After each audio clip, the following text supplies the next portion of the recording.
Hello everyone. And by everyone, I mean Gamer Penguins. Hang on. Get me up here. There we are. Hello. Yeah. I was away for like an entire month. Um, in another state. Couldn't really bring my computer with me because it's a desktop with screens and things. So I was planning on streaming from a laptop, but that didn't really go very well. And this microphone is not liking me at the moment. That is very quiet. Excuse me. Whoops. Here we are. That is. Is this alright? This could be better. I keep forgetting this thing has a volume dial on it. Keeseth, hello. Welcome.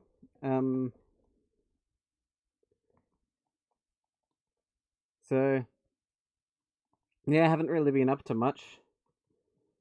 Not really much to write home about, so to say. Everything's the same as it ever was. Although I do have some plans for this year. My goal is to stream at least once every 2 days, if not more.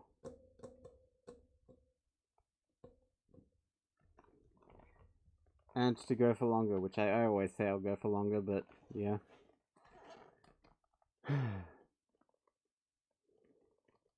This room is boiling.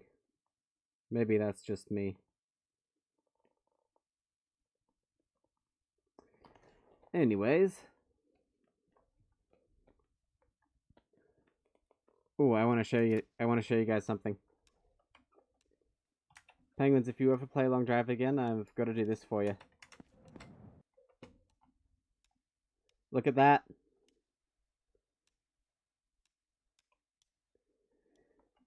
Maybe. Look at this.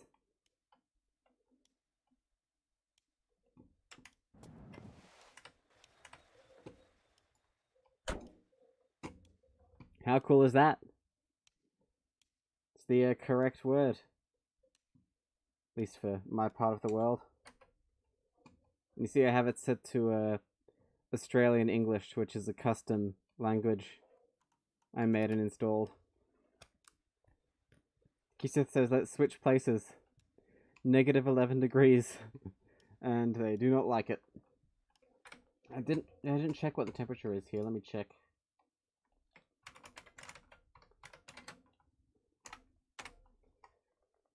It is 26 and 58% humidity.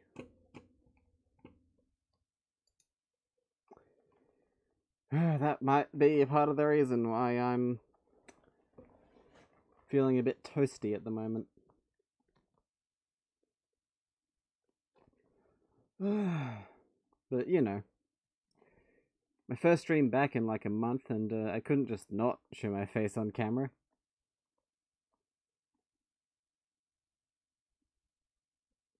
Forgot where I was going with that. Anyway, I wanted to appear on camera for everyone, since it's nice being able to see who's actually talking to you. Here's our setup, same as ever. Still got the Halloween pumpkin. I was kind of expecting a Christmas update this year for Long Drive, but I guess not.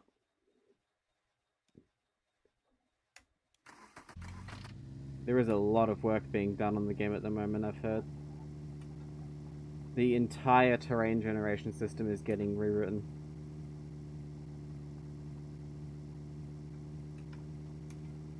Which sounds like a lot of effort, especially for the, There's only one dev that actually does the, coding, the programming.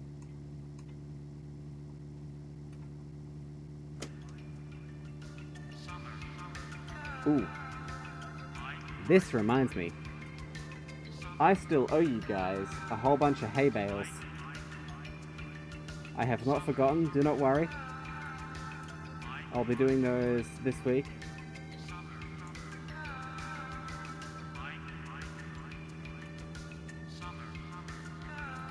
But for now, we'll go for a drive.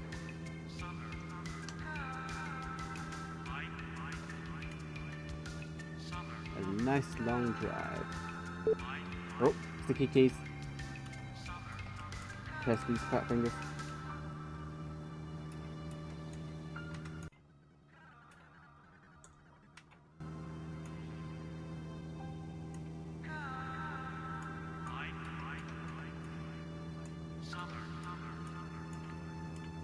Yeah,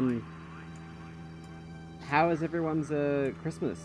I haven't seen you guys since last year, so... How did everything go?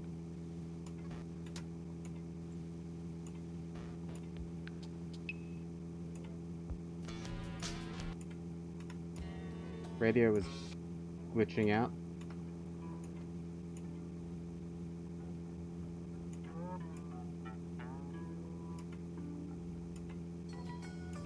Oh, this is a new edition. Thing that says -1 degrees where they are, with a high of 1.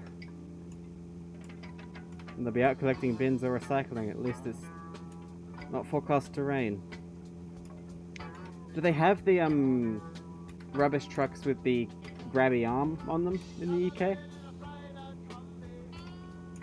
They have those here in Australia.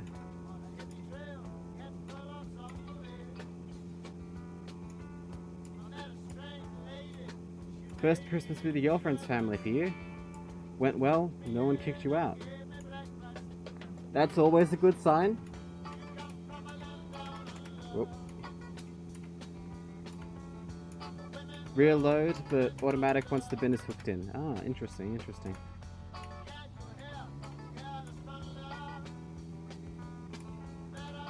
So you still have to get out and lift the bin onto like the tray that tips it over into the truck, right?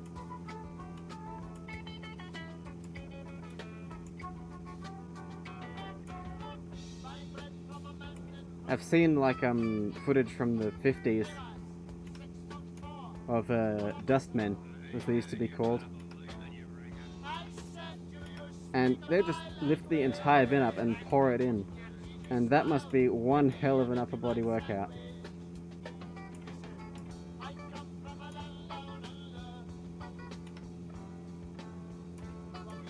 Yeah, here we just have the mechanical hydraulic arms on the side of the trucks.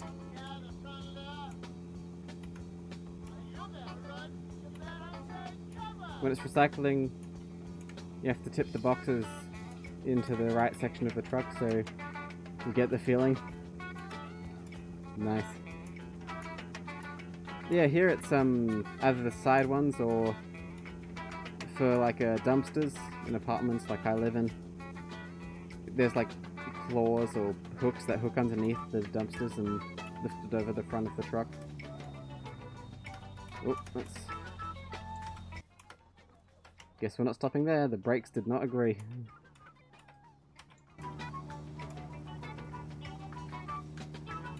Actually, well, technically yes, but I looked it up. This is the original recording of Down Under, which was made before the band signed on to a music label. Self-published. So it's not in the Content ID system. Loophole, loophole. I fully expect this part of the stream to still get muted anyway, so... yeah.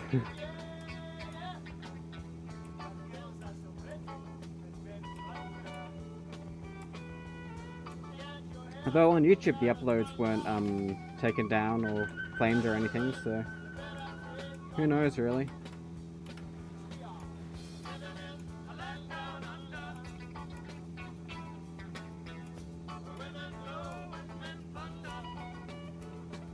But yeah, there's another song on here that they made before signing onto a label, which is also pretty good. It's called Key Punch Operator. And it was actually the A side of the single. Down Under was on the B side. Oh. Well, that's what I get for one, towing a car, and two, not paying attention to the giant rocks in the road. The seed has been pretty bad for the rocks, actually. The ones that spawn in the road are usually quite large.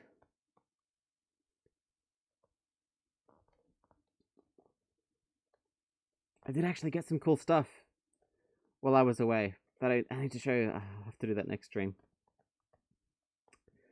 BS. Why don't we guess? What do you think one of the things I got is?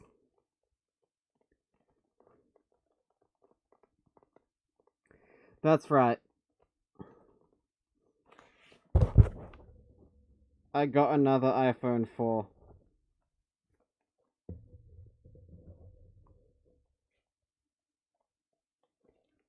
It was $2. How could I not? Hi there, Jake. Hope you're going well.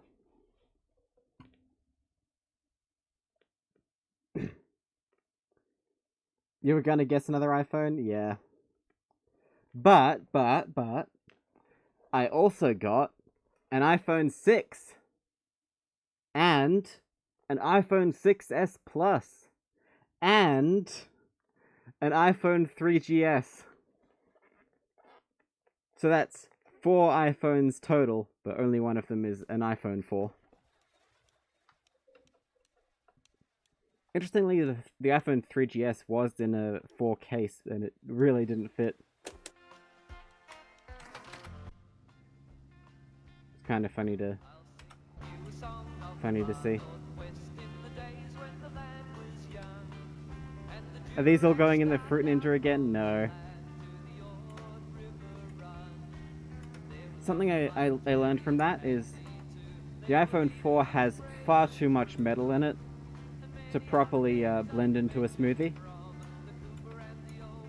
So if I ever do that again, I'll probably use something more plasticky, like a manky, cheapo Samsung from around that same era. I've got a ton of those as well, but they're just so unremarkable and none of them worked in the slightest. Even when they were new, they were terrible phones.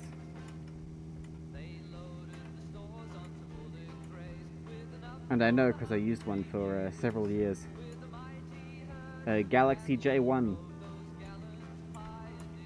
Although I do have some good things to say about the J1. I didn't stop using it because it stopped working. I only stopped using it because it upgraded to a BlackBerry. Which, that doesn't sound good if a BlackBerry is an upgrade, but it was an okay phone. One of the high-tier, low-tier phones. I loved the replaceable battery. That was probably my favorite feature. And the ability to uninstall the Google apps. It did not care. And honestly, if you had one, you had to uninstall the Google apps because it had like 2 gigs of internal storage.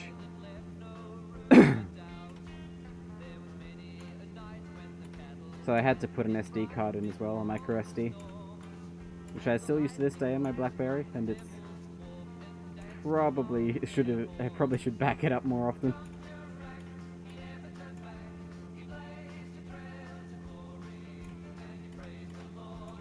You never really cared about phones? If it wasn't for your ex, you'd still be on a Nokia 3210. Hang on, I gotta look that up. You know what I love? How you can basically come up with any 4-digit number, no decimals, and it will be a model of Nokia phone. Ooh, I've got a few of these. They're pretty decent. They're like a chunky version of the 3315 almost. Yeah, someone in chat, give me a random 4-digit number. I'll look it up and I'll see if it's a Nokia model. It probably will be.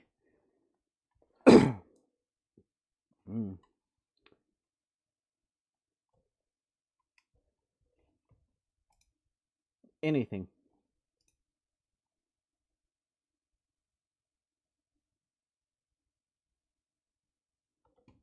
There's a news article about how one of these washed up on a beach. Does it work?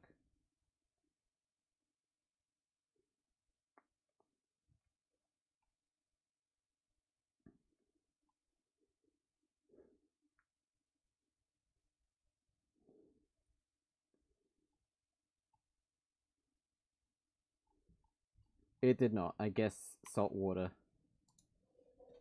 is not great for even Nokias. 1986. Probably going to get a whole bunch of results for Nokias from that year rather than models. But I'll try.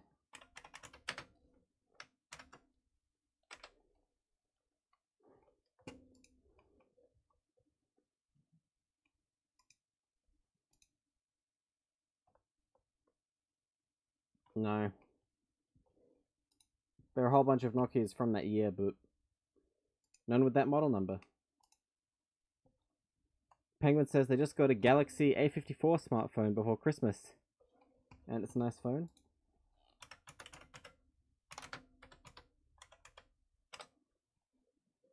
Oh, that's one of the, like, budget flagships, isn't it? Yeah. One of the mid-range ones. Honestly, a good choice.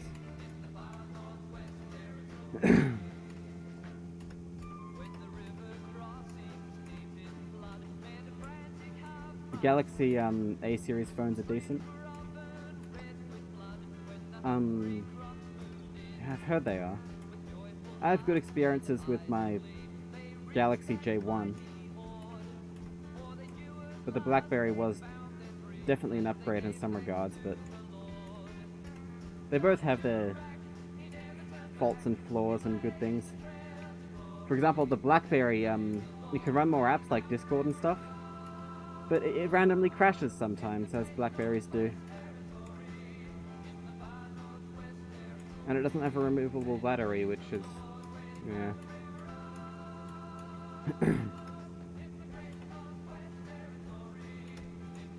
Keyseth says they swapped their S6 for an S10 5G, and all they do is miss the notification LED blinking in pink. The new Samsungs not have notification LEDs.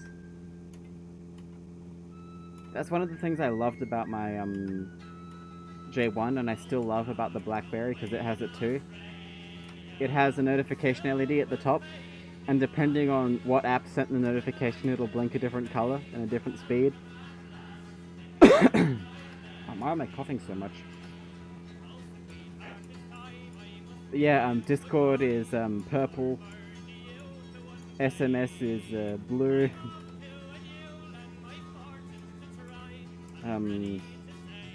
Hangouts is red. It's pretty neat.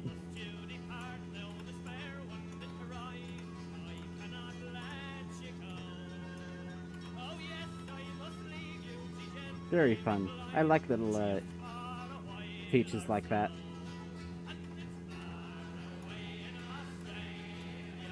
You hate that you don't have notification LED? Yeah. I just hope the EU says all phones must have a replaceable battery. Like they said, all phones gotta have USB-C. I've never actually used a phone with USB-C. All micro USB. Which is a decent connector if you handle it properly and don't go swinging the phone around by it.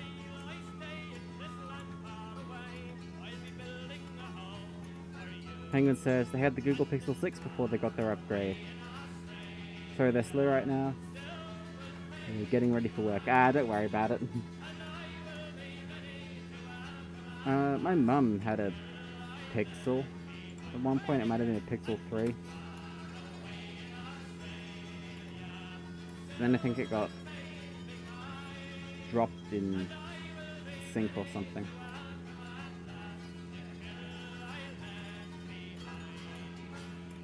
You know what I'd make? I'd make You know how some, yeah, that doesn't help the phone. You know what I'd make if I had a phone company? Or just like, if I could magic things into existence?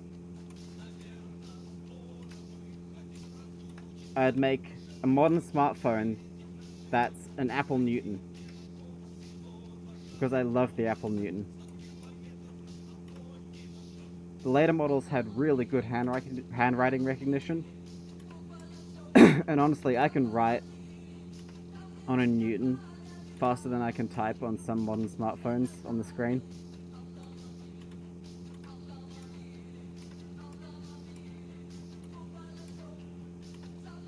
But yeah, Newton with internet capabilities, like modern websites Hello, and things. Moto. Ooh. A Razer smartphone. That'd be cool.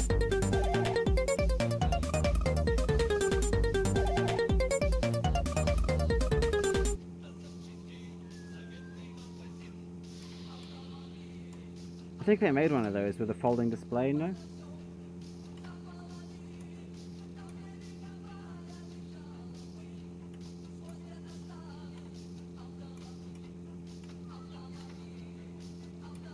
Dr. Smack 3000 says, am I the new Black Helmet Stig? Well, no, I don't think any of the Stigs had blue on them.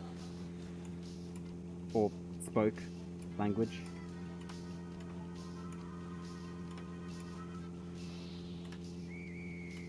But that's not the first time I've been called a Stig. Carsamoni? Sorry, I can still not pronounce your name. Says they make a new Razer. They did.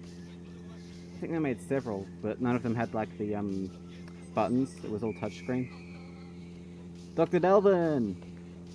Hello. Ooh, eyes on the road. Hope you're going well. Hope everyone's going well.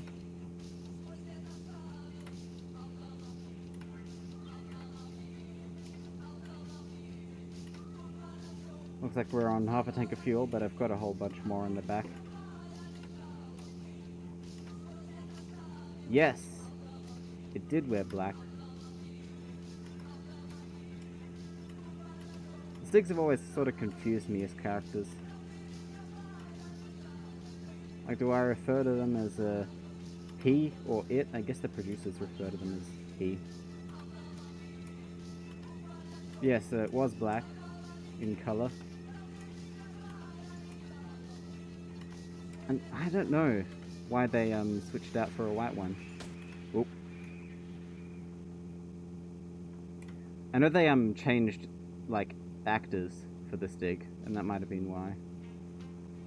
They changed the color of the outfit. Dr. Delvin says a little bit of a rough night tonight, but generally been going extremely good. That's always good to hear.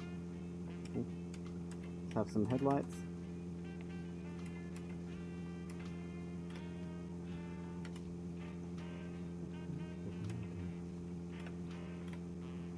Yes, they did, and I think that's because people found out who the actor was.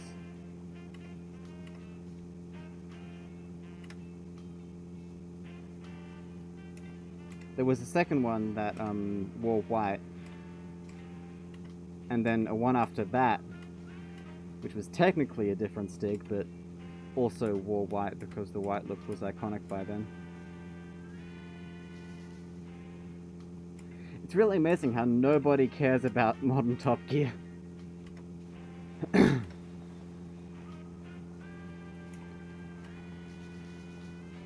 they actually change the Stig after that, or was it the same? I'm pretty sure they changed actors. There's a modern Top Gear? Yeah, I know. Actually, is there? I thought it got cancelled. I know they tried to have it limp on.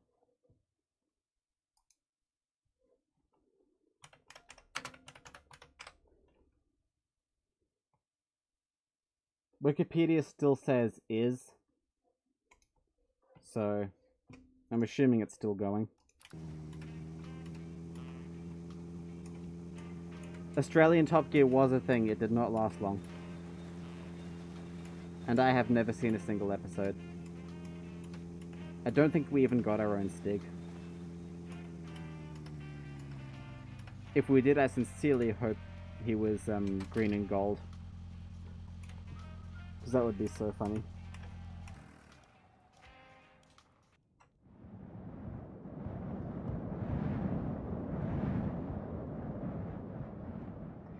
It's funny how no one really cares about old Top Gear, like before 2001, or new Top Gear after 2016. Just those years was like the good ones.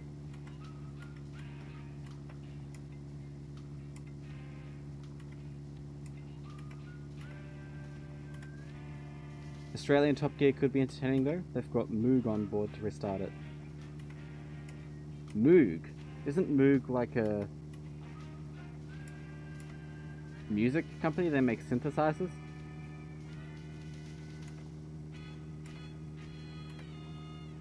Put it on autopilot and sleep like Tesla drivers. And just like Tesla drivers, I'll wake to find it's slammed into a light pole. Old Top Gear was dry as a bone. Yeah, it was more focused on actual, like, information rather than entertainment. I have watched some old episodes. And honestly, I kind of enjoy it. It's not, like, as fun, but it's, I feel like I learned something after watching it.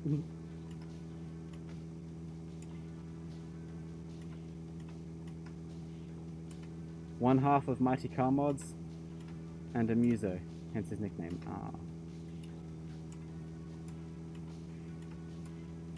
I did do that, and yes, the AI did crash a lot. The AI driving mod. I had to step in, like, every, 2 to 5 hours and get it to unbrake itself. Usually by spawning in an entirely new car.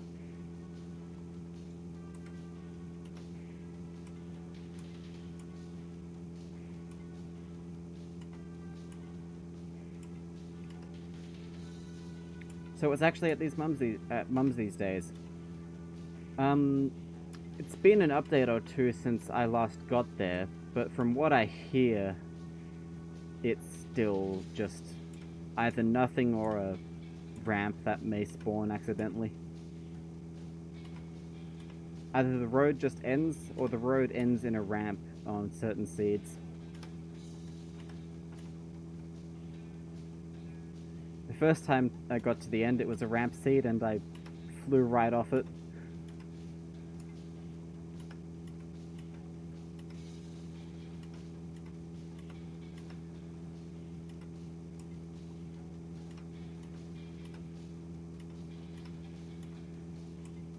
And it's not like a ramp like that spawns near buildings. It's more just like a mound of dirt with a slope to it.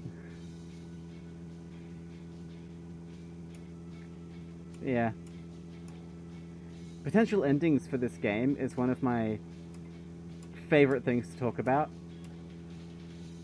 Personally, I think the game should be longer. 10,000 kilometers.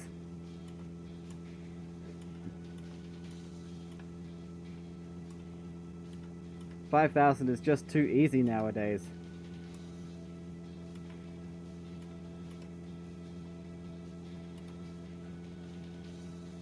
Yeah. Every man and his dog's got there. Needs to be more of a challenge.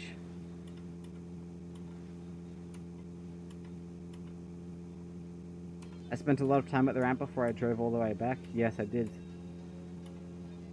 Recreated some famous ramp scenes from movies and real life and things.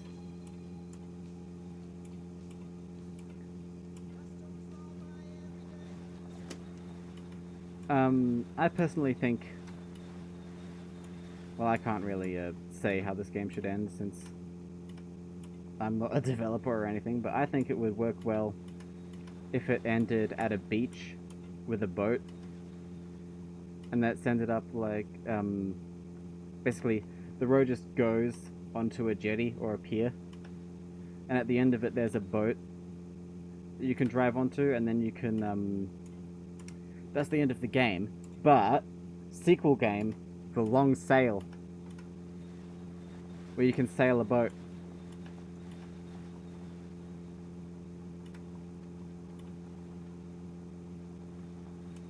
Car Economy says, never gotten there, always distracted by other games.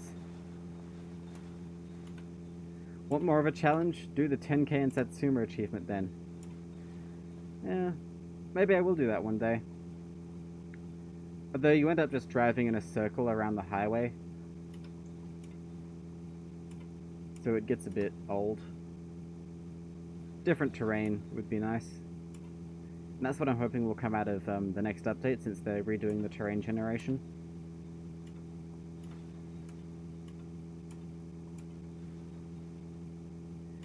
Same. I've never done the rally. Never even attempted it.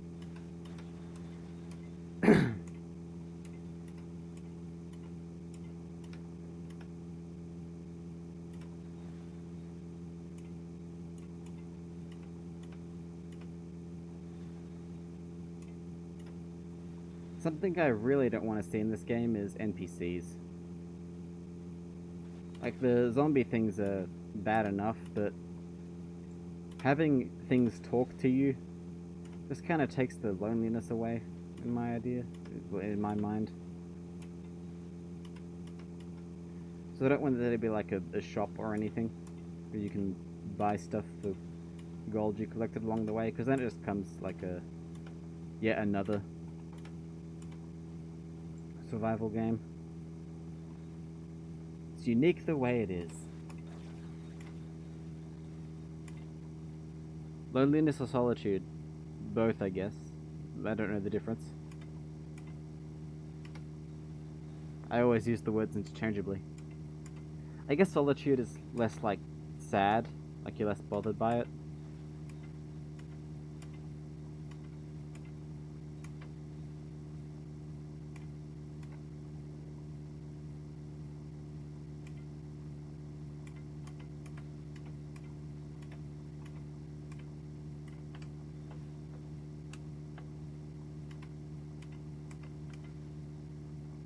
It's bliss. Yeah, they do all look the same. Like, some different designs could be good. Like, different states of decay. Maybe not voices. Yeah. What I'd love to see is the snowmen. No! That one rock! Oh my god.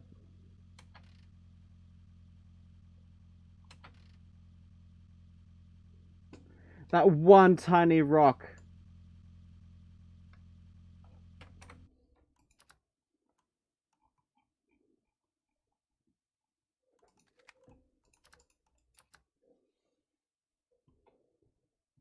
How did that flip us over?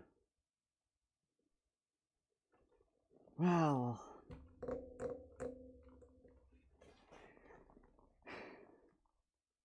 It's the loading screen. It's the loading screen. It's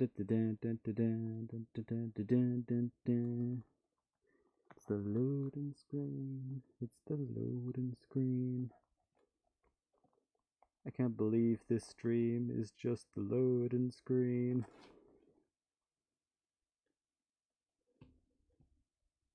Little van is kind of cool. Yeah, it is.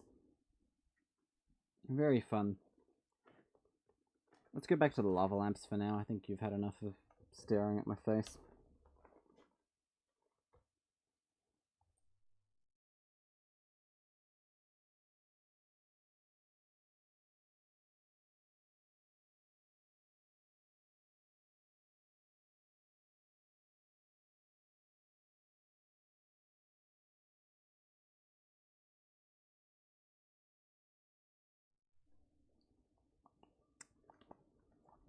I should time this, honestly. See how long it takes.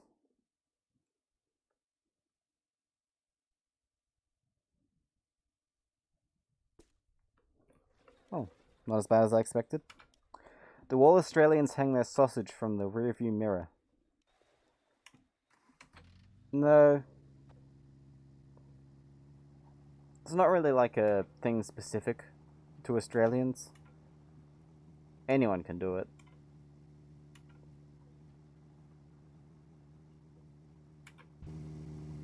I personally like it because it looks like the van has earrings now.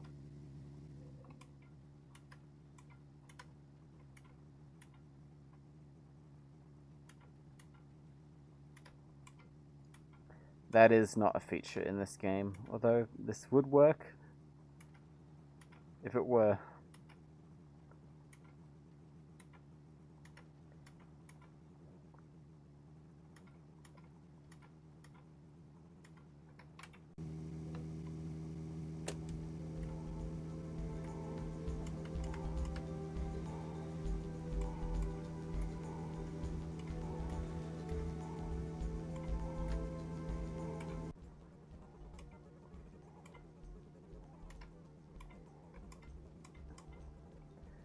You know what I might do? I might install some insurance.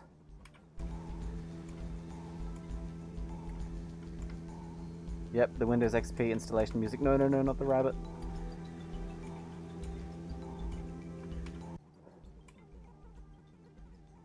Might install some hooks on the top, so if we roll, the car's less likely to come off.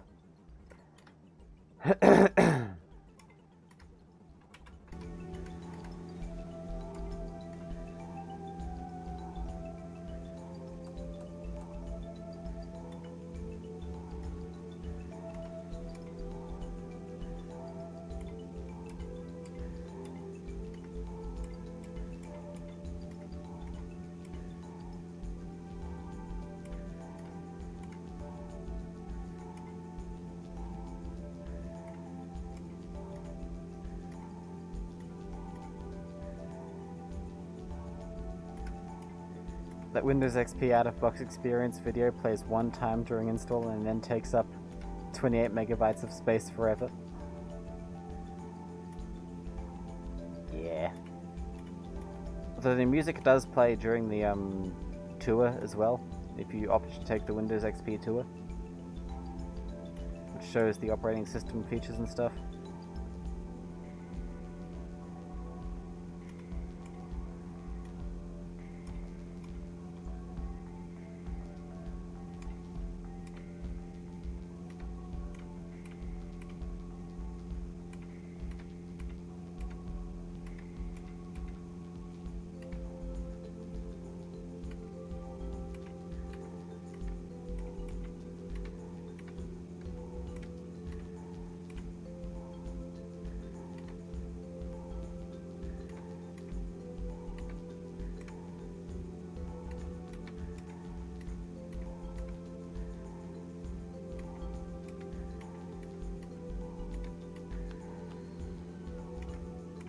Hard drive was 40 gigs back then.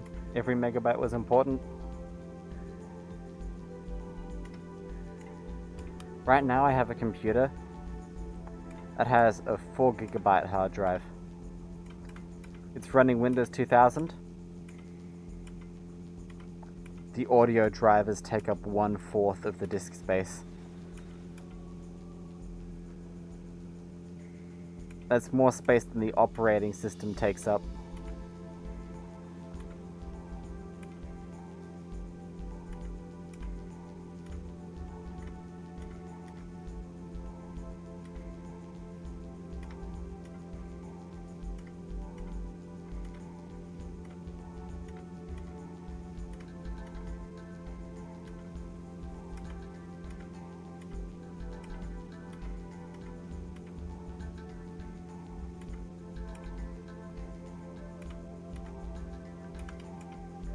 Penguin says, how come they always plan to leave at 6:45? You know, always set off between 5 and 10 minutes later. Never late for work though, as you plan to arrive between 7 and 7:15.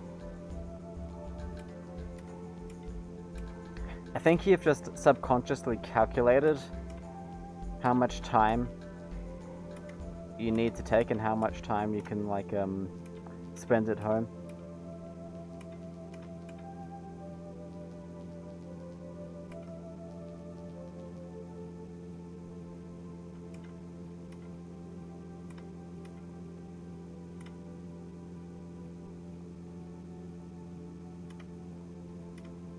That happens.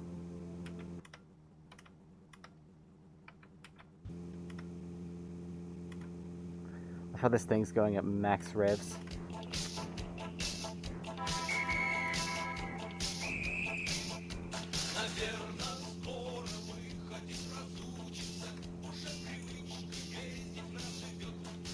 You've always tried to live by the notion, if you're not early, you're late. So, doing great.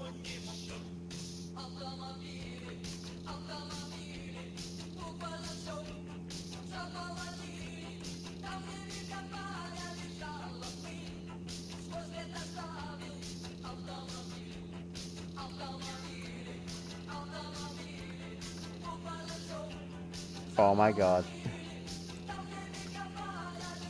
That wasn't my first computer, but I currently have a machine with the same issue.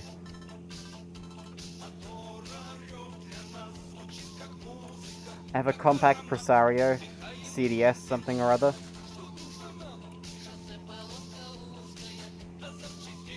The CD-ROM drive is dead as a doornail, and none of the ones I try in there seem to work properly. The BIOS doesn't support them. So I had to install from floppies, and yeah, I know you have to boot from floppy to install off CD for Windows 95 as well. Tried that, still didn't work. So far out of your 8 shifts, you've driven the trucks twice, and you were hired as a driver / loader. More like a loader / driver.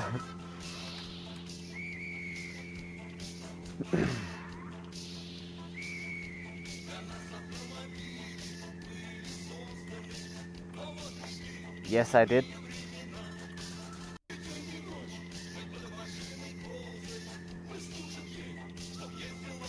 It's just early days of the standard, I'm pretty sure. And my later drives aren't really doing it.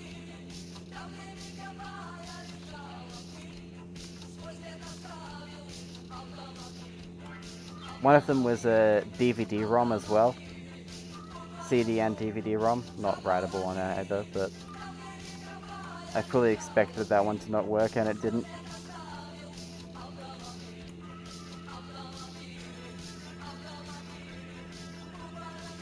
Fair enough. You're getting paid.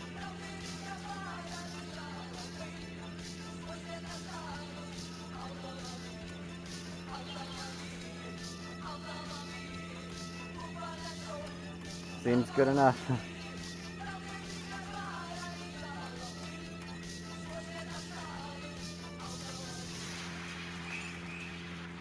If it was a 4X, find a 4X, that's a good idea, actually. Hang on, I have the OG lying about here somewhere. Oh.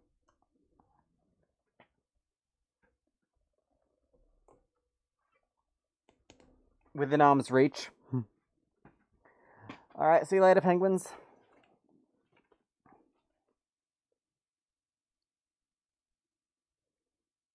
Okay. It's from May 1995. It doesn't say the speed on it, but the model is Sony CDU76E-Q2. That is CDU76E-Q2. I'll look that up.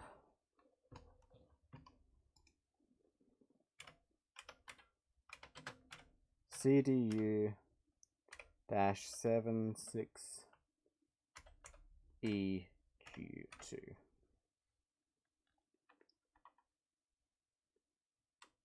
Wait, no, the dash is before the Q2. Not at the CDU.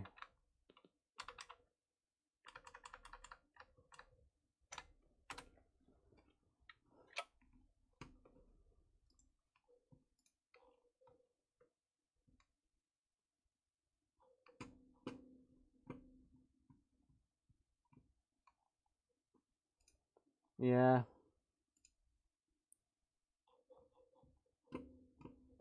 Can't find it. And I found some pictures of one, but I don't know what the speed is. I'm assuming it's probably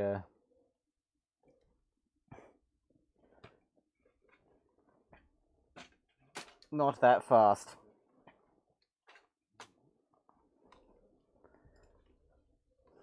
Oh, you found it. Nice. Let's see. This is the drivers.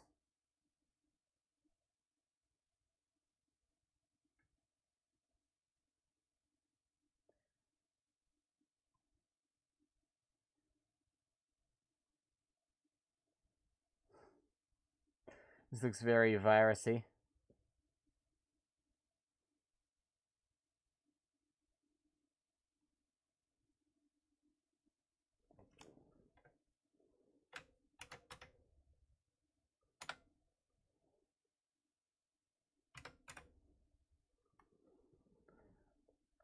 Alright, I found the driver. It doesn't say what speed it is.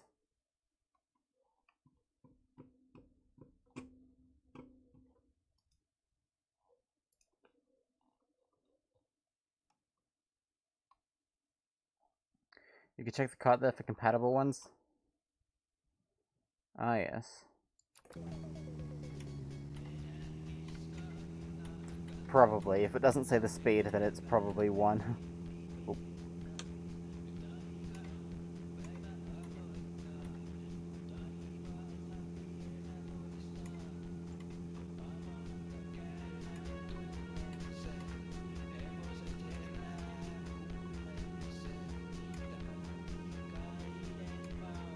Anyways. Hopefully I get that machine working this year. That'll be nice.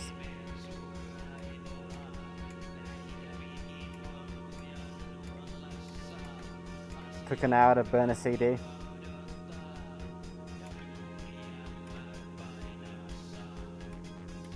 Probably cost like $500 as well.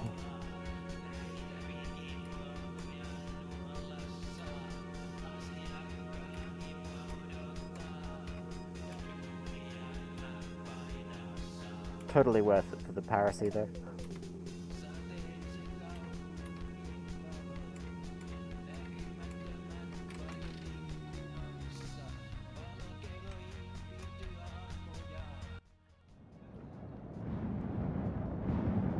Oh no, no, don't you... Oh. Cutting it fine there.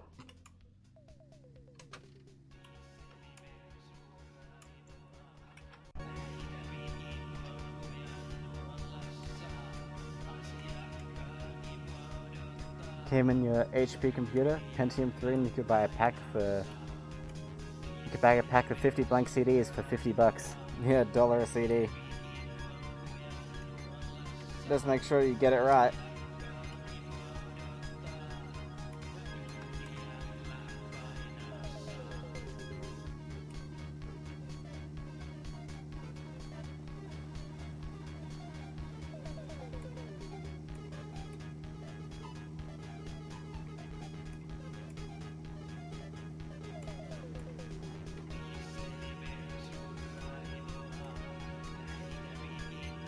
They were blue on the bottom, such an exciting time.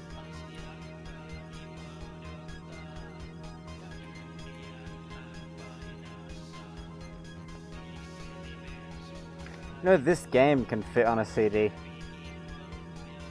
It's like 500 megabytes.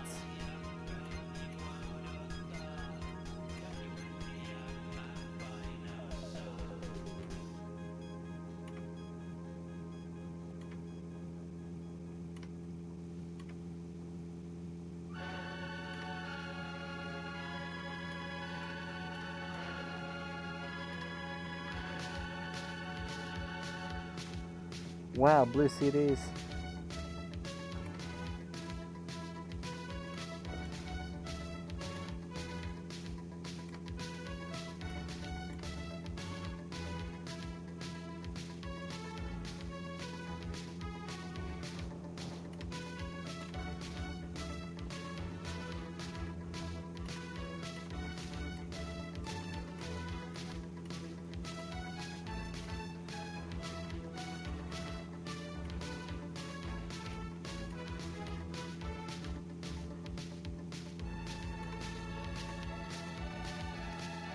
Blue CDs. You know what I always found pretty cool? If you put a fingerprint on a blank CD and then burn something to it, the fingerprint will be burned on there forever.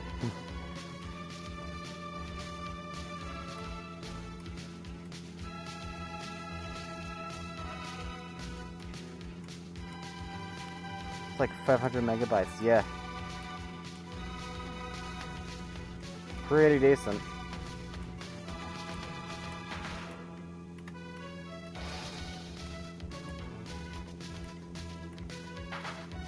I did that a few times.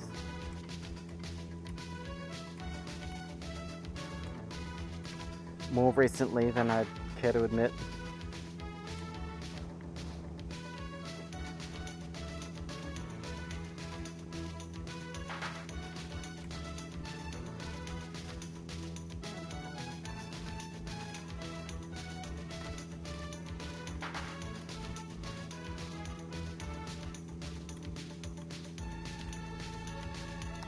Those are cool.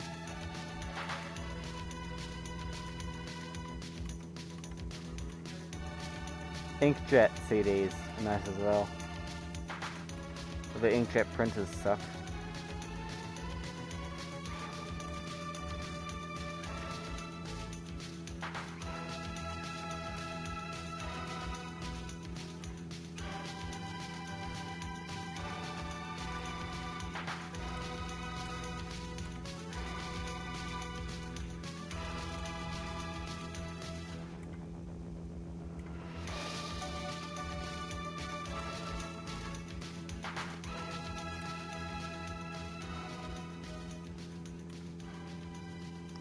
Would stomp a label on top of it that you printed from the inkjet. Didn't those like come off inside the drives every now and then? I've got a few inkjet printable CDs. You slide it in the printer and it prints directly on it.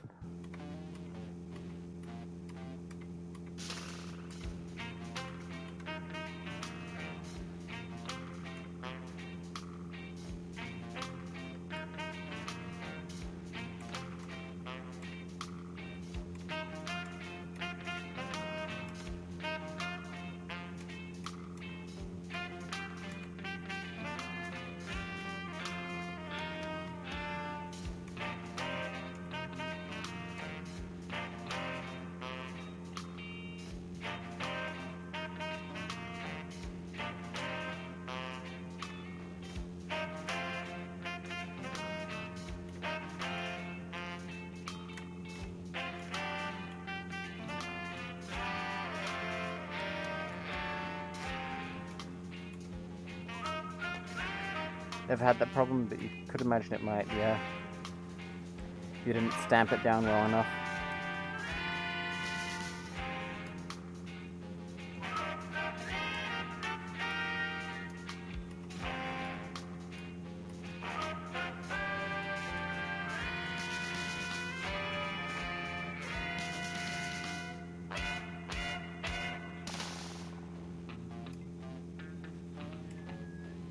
Yeah, you didn't take good care of the disc. Having paper labels on a CD just seems like a recipe for bad things.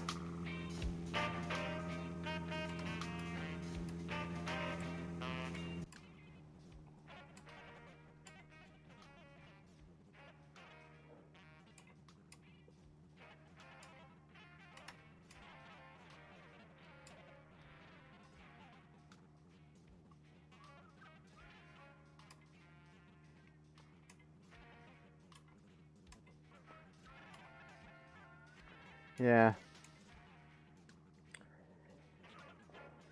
If you spend an hour to burn one, you're gonna want to make sure you don't need to do that again. Anytime soon.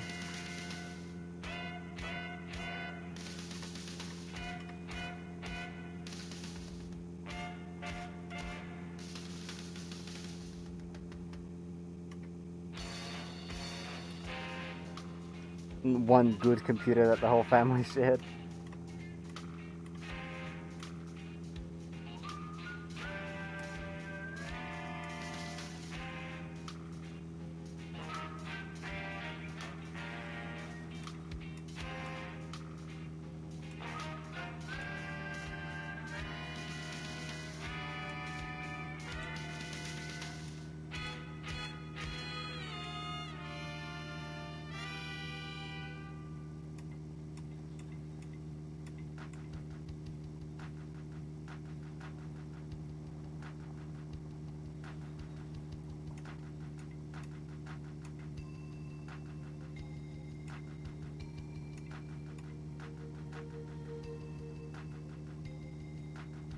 In 2000 you got your own computer, but you shared the dial-up connection.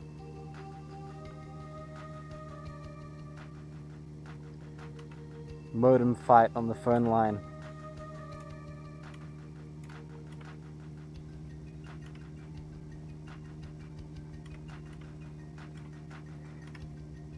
Did you have a separate line for voice? If you did, then that's very fancy.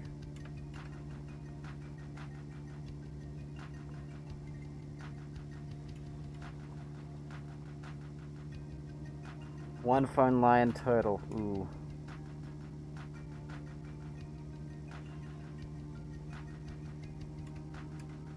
No mobiles.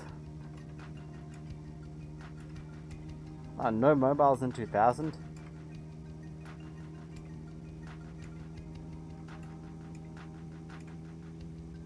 Two computers and lots of wireless phones, I think. The ones where they have a base station.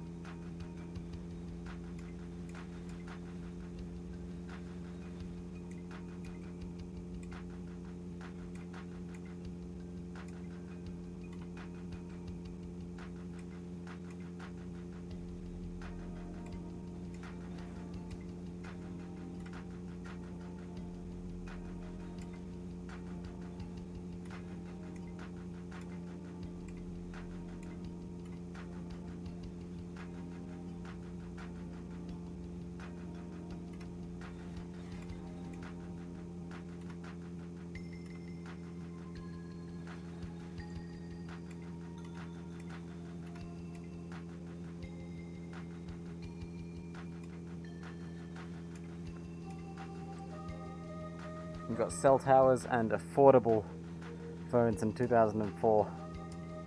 Wow.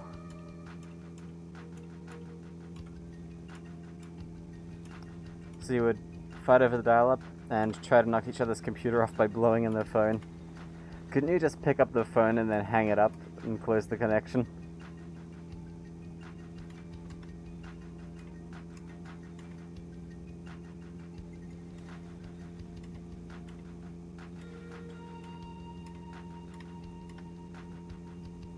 That would keep the connection.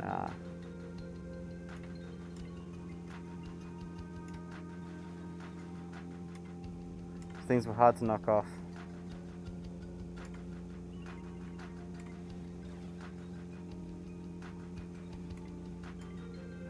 I guess trying to connect with your own modem or just playing loud noises, like static and stuff, to interfere.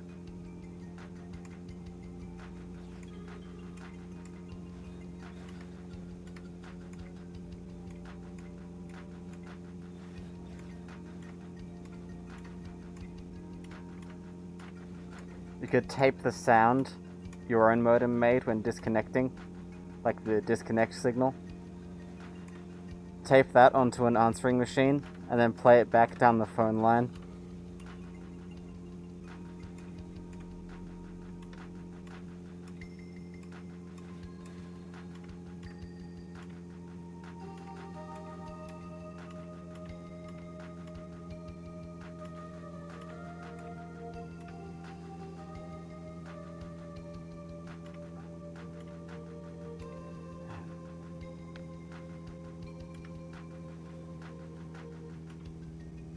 Had this very wonky service that when someone would call and we were on dial-up, we would record a message and show a new message on the computer. That sounds interesting.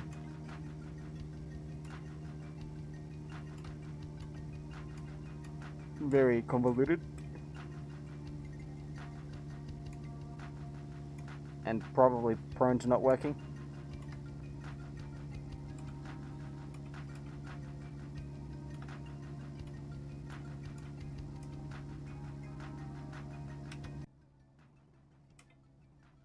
I think that's the rock that rolled us over earlier. Maybe.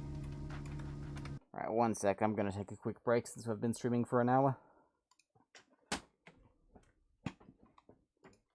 Just be a minute.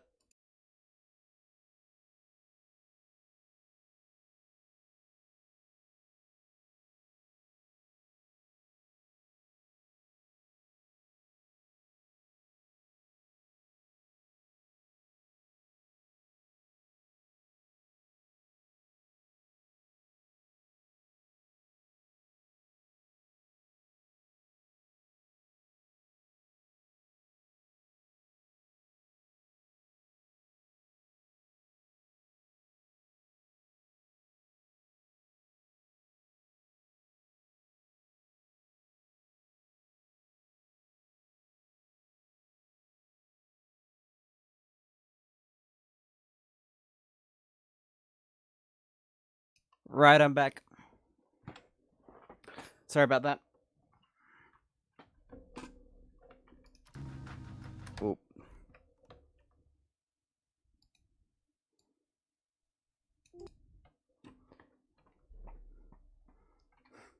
Worked surprisingly well, but it had to be on top of all the windows.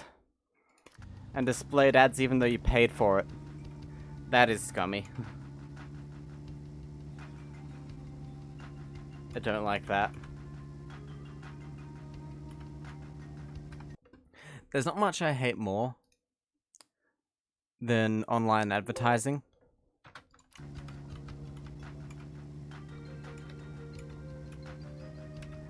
I heard about Windows 11 bringing ads into the file manager.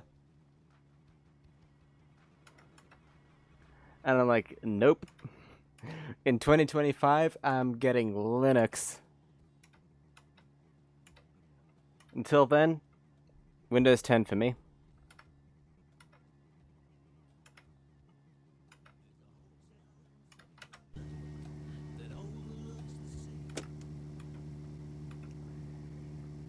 Yeah. I'm sticking with 10 for as long as I can. You wish it was easier to get Windows 11 Enterprise? Well... Yar har fiddle-dee-dee.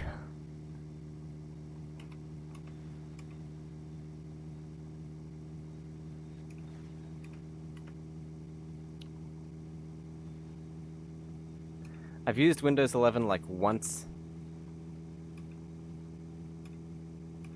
And I right-clicked on the desktop, and then I was like, no, thank you. Don't want that. I know you can change it, but you shouldn't have to.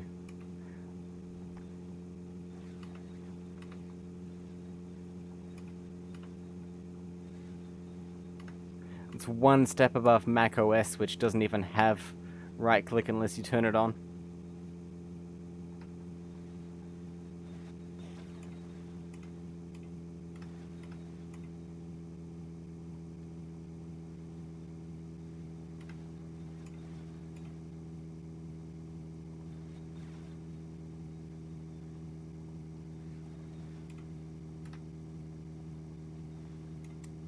Yeah.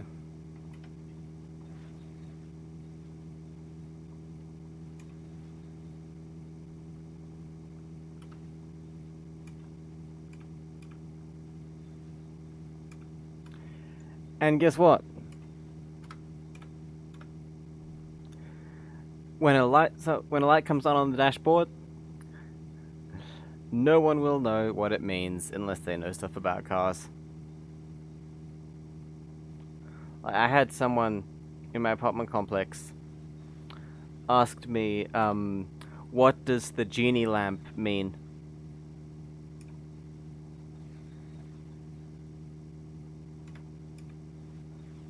That's the oil light.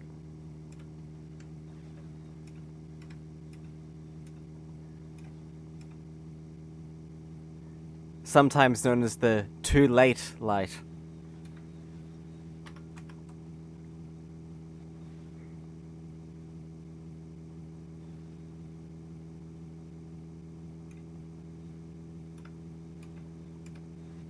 But yeah, I helped them put more oil in, and it seemed to be fine. Really should probably have gotten an oil change as well, but yeah, what you gonna do? Not my car.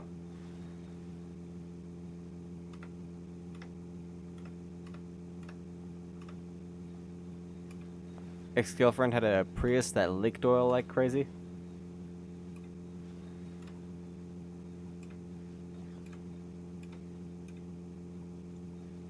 I've heard of cars that burn a lot of oil, like by default.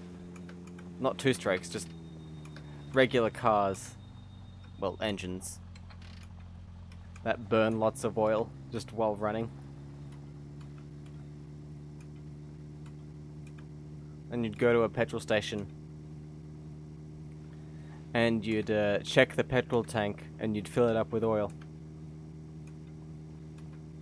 Not the petrol tank, you'd fill the engine up with oil, not all the way, but you get what I mean. Instead of checking the oil and filling the petrol tank, you'd check the petrol tank and fill the oil. She hit a deer and it dislodged the pan, or something. That'll do it. There is no greater way to mess up a vehicle than to crash it.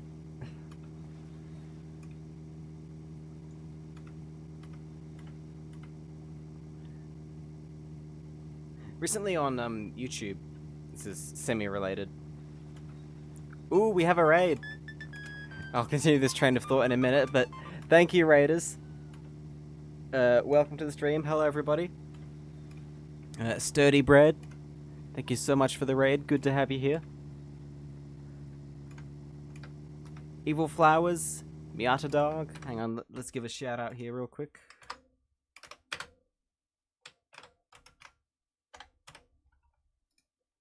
There we go. Long drive, nice. How did your long drive go? We were just talking about, well, wouldn't you know it, we were talking about cars. Who could have thought?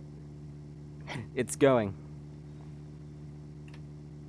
I can't tell if you're saying that in a bad or in an indifferent way.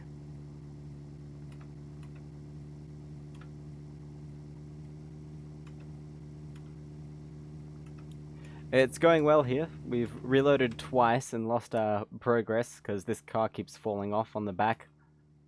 But things have gone pretty well.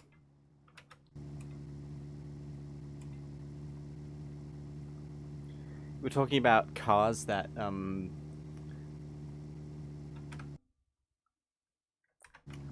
so thought someone was making noise outside. But yeah, we were talking about cars that burn oil.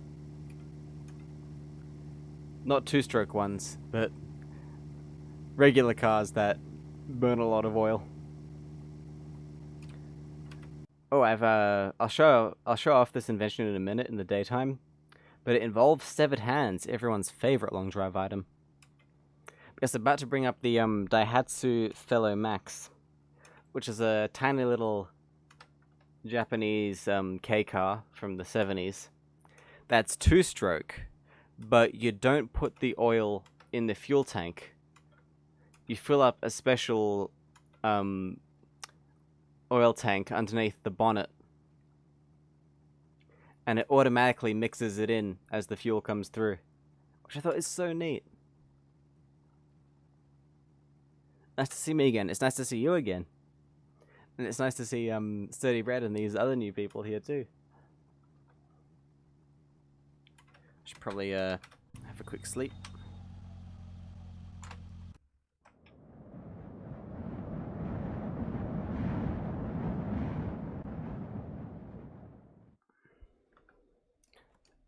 But yes, here's the invention. So there's a pallet attached to a severed foot, attached to the van, which attaches to these two Volkswagen Golf headlights. Oh! Rabbits. Those automatic oilers kill so many two-strokes. They end up clogging and then the engine dies. I mean, yeah, you gotta maintain them. Like with any car. Pay attention. And then, underneath, they're attached to these hands, which sort of hold everything. It's so nice. Look at this. Very good.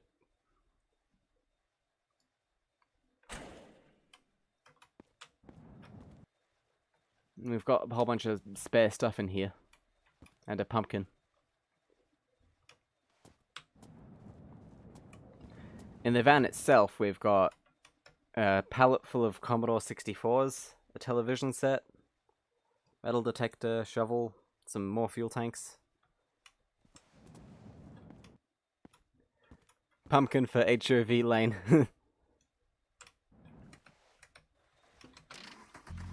Indeed.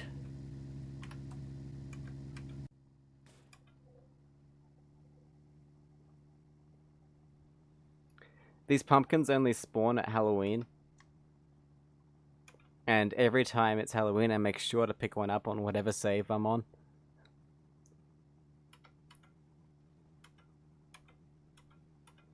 And yeah, it tows so much better than having just one point of articulation, like having one hand or something.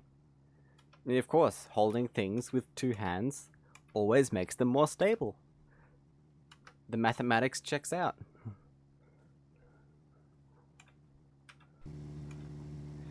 Anyways, we've been puttering along nicely. I mean, it doesn't really bend. It's more just like one long thing at this point. Although if you flip the van, the car will fall off, though I am working to remedy that, and this place here will help.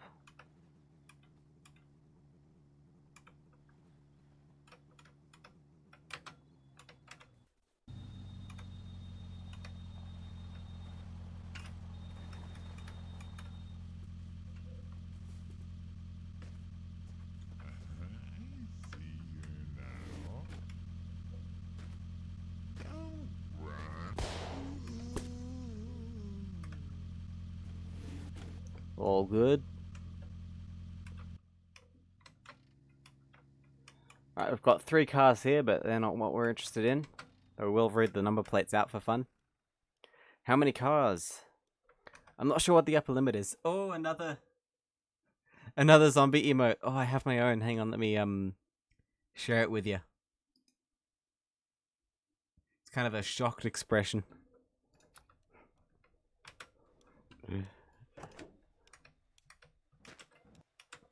Yeah. UZT. UZT. This is a nice Golf. It's got oil, it's a petrol variant.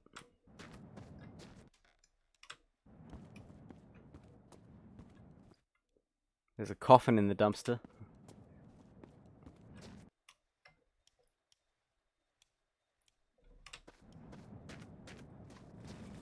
You can't get over how jacked kangaroos are. Yeah, they can be pretty muscular. VAW. VAW. This is a Christine in the making. Well, no, it's not red.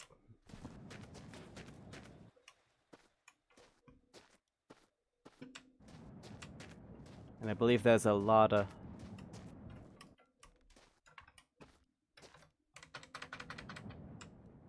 Up here, yep. Yerk. YRQ.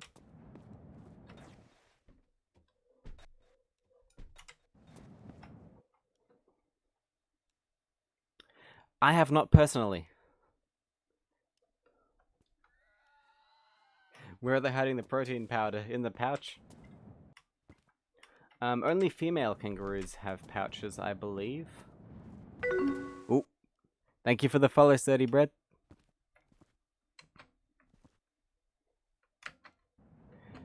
But yes, if you do run over a kangaroo... Actually, I have had a kangaroo hit my car, but I was stopped at a traffic light and it just bounced into the side of it. No dents or anything, it was totally fine, and the car was alright too.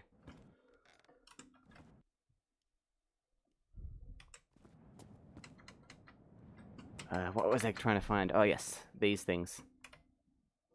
Actually, this would probably work as well. Just long items. There's so many rabbits out.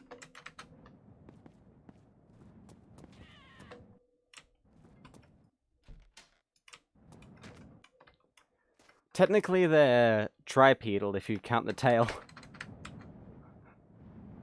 Not really. That's just a joke.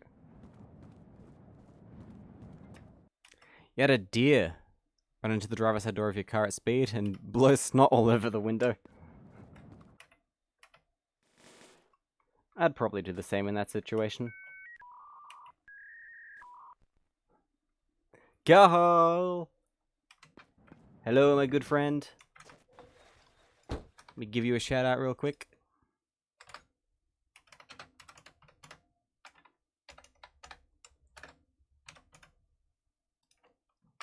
There you are. I'm doing pretty well, thanks. Hope you are too. I'm back from almost a month-long trip away.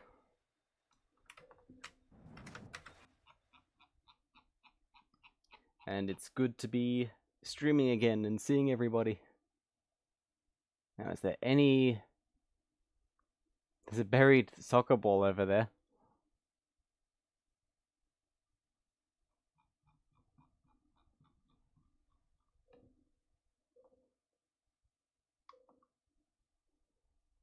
Looks like that's it, though. You had a long trip as well? A long drive?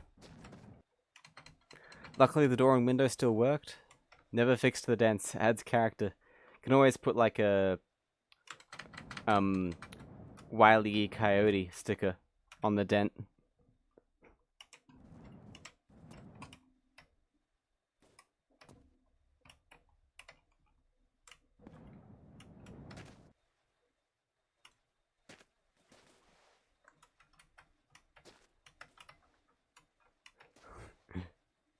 Short flight and a long train ride, actually. For me, it was just a relatively short flight, hour and a half.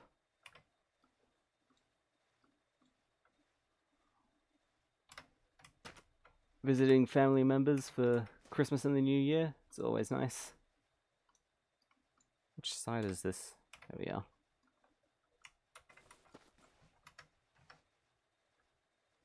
Now, I'm hoping doing this will kind of prevent the car from coming off in the event that the van rolls over. Though that might be wishful thinking a bit. Making everything jiggle about a bit. We'll give it a go. I'll try and put another one on the other side as well, if we can find the bits. Carl is excited about this science. Dr. Smack says, the air conditioning quit working when you took it apart. Found a large mouse nest. A nice snack for later.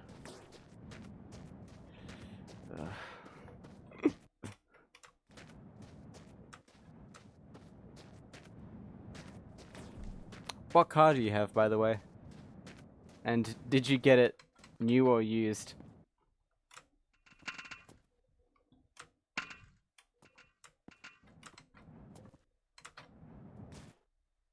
Very used. Nice, nice.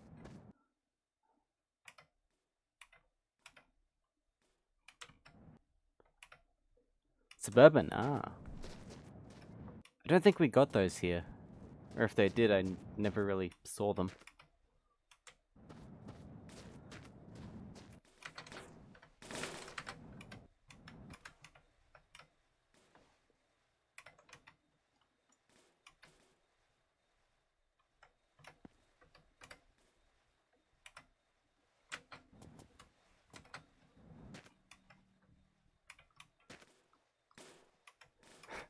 You see what I'm doing here? I'm trying to get the shovel to attach to the pallet, but it's not going good. I guess we'll just stick with this side for now.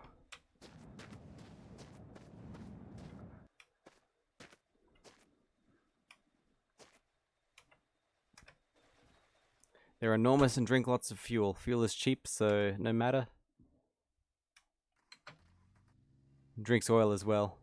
Perfectly reliable as long as you keep all the fluids topped. The Holden Suburban was sold in Australia and New Zealand from 1998 until 2000. I mean, Holden was just GM in a trench coat. Huh. Yep, looks pretty similar. And yeah, I never saw them. What I do see is lots of American utes or pickup trucks, whatever you want to call them, around nowadays. Like the too big to be sensible and almost never used for its intended purpose category of vehicles.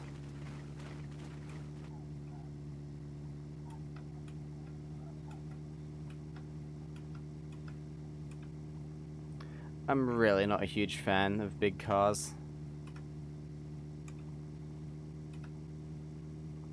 Yeah. Utes were cool. They're like if the El Camino kept existing.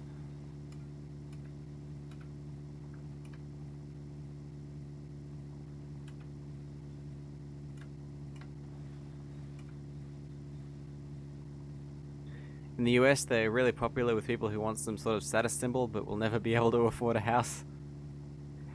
Here, they get dumped on our market for cheap because we have terrible emissions regulations.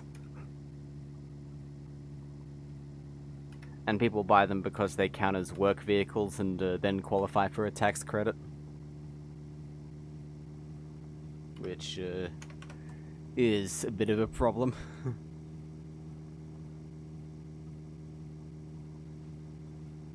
Dr. Smack says they took out the seats of the Suburban and used it like a truck.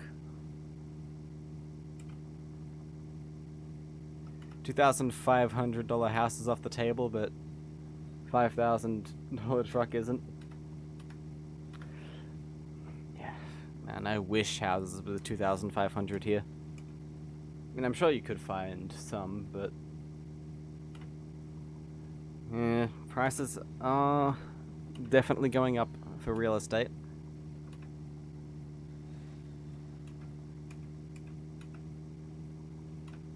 The difference in emissions today versus when you were a kid is crazy. Every now and then a non-regulated car drives by and it takes you back to the 90s. Well, blowing smoke.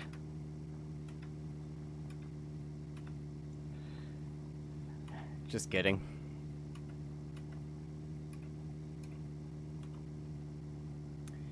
You built your house for 60 grand? It is tiny.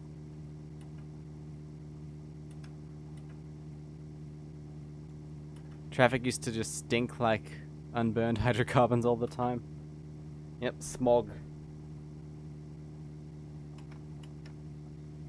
I was never really alive for that era, and I'm kind of glad I wasn't. Sure, the cars looked nicer, arguably, depending on your opinion. But what's the point if you can't see one that's 4 meters in front of you? Exaggeration, of course. Oh, we're having trouble on a hill here.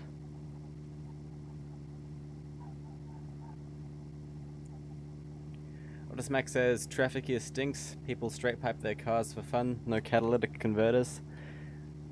Yeah, that doesn't really happen here. Although the, yeah.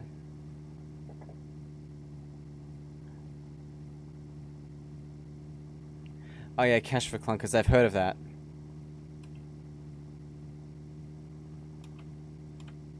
They'd give you like $500 for your old car.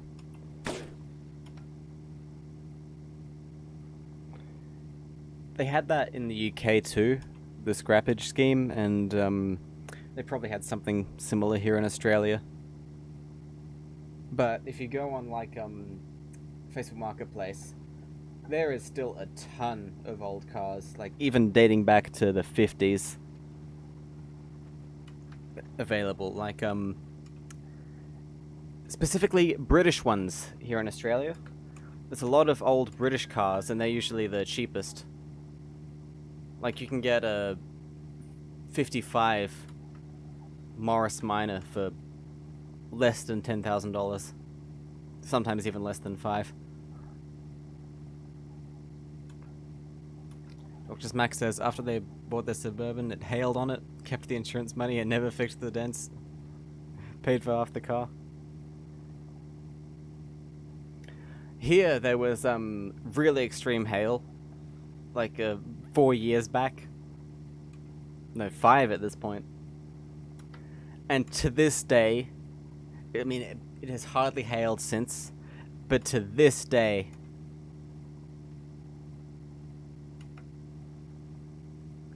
you still see cars driving around covered in hail damage.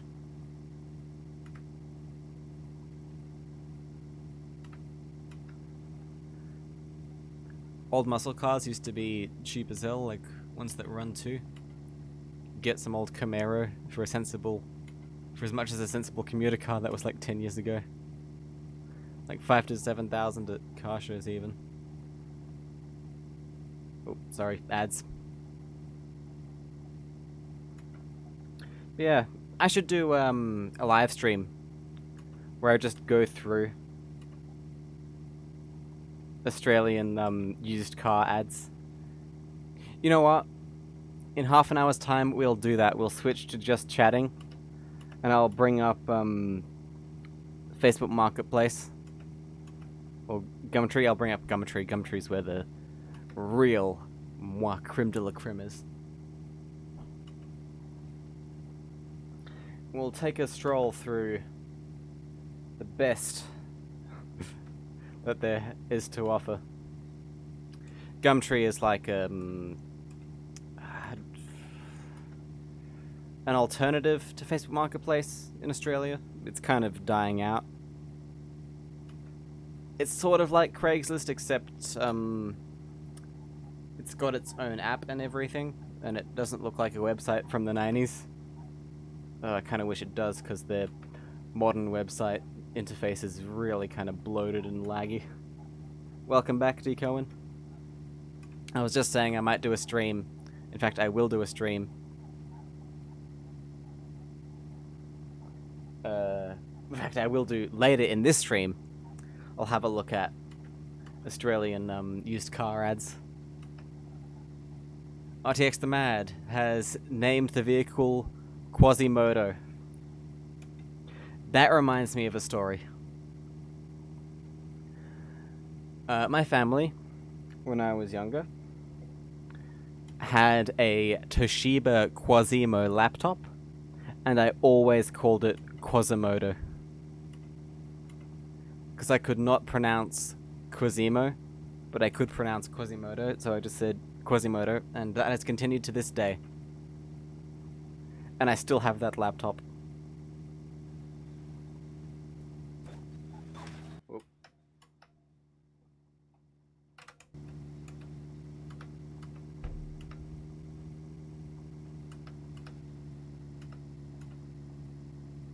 An old muscle-ish car, muscle-ish car you somewhat covet is the Fox Body Mustang.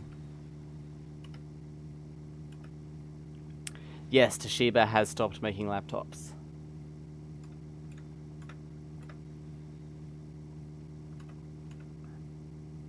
They've all been abused and modded and disrespected by now. That's a shame. I watched this old Toshiba ad from like the 80s on YouTube earlier this month, and I still can't get it out of my head. It's so catchy.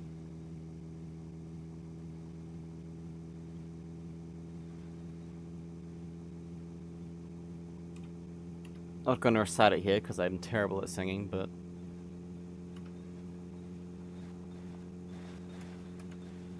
the cleanest ones you can find are ones that are just shells. Zoom zoom. Isn't that the Mazda slogan?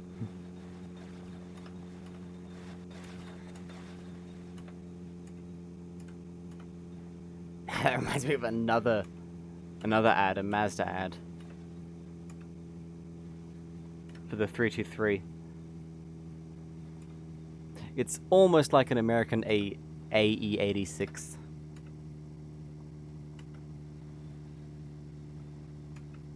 I don't think Australia has an AE86 equivalent. But then again, I tend to focus on the less sporty. Carhol's got a 323. Ooh, what year? I need to send you that ad, Carhol. For your thing, and if you don't have it already.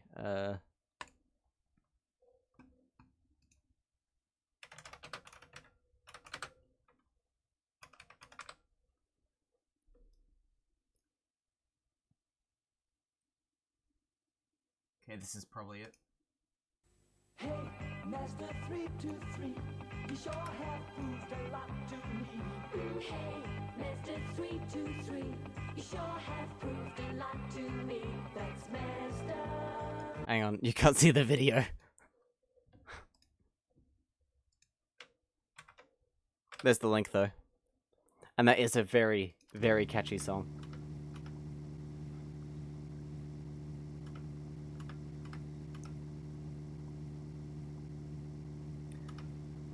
I always find that song worming its way back into my mind every now and then. Hey, Master 323, you sure have proved a lot to me. Hey, Master 323. I said I wouldn't sing, I'm sorry. You've got a PT Cruiser. Ooh. Those exist here, and I've actually seen one for sale. And let me tell you, I was not tempted in the slightest.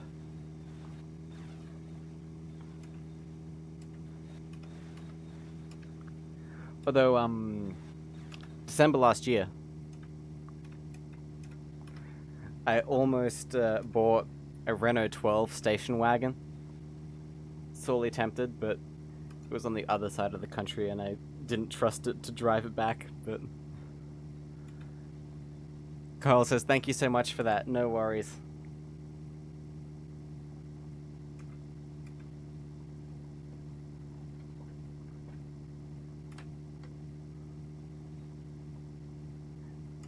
I do love that ad. Let me bring up the Toshiba one as well since we're on this. Yours only has 72,000 miles. Ooh. That sounds good.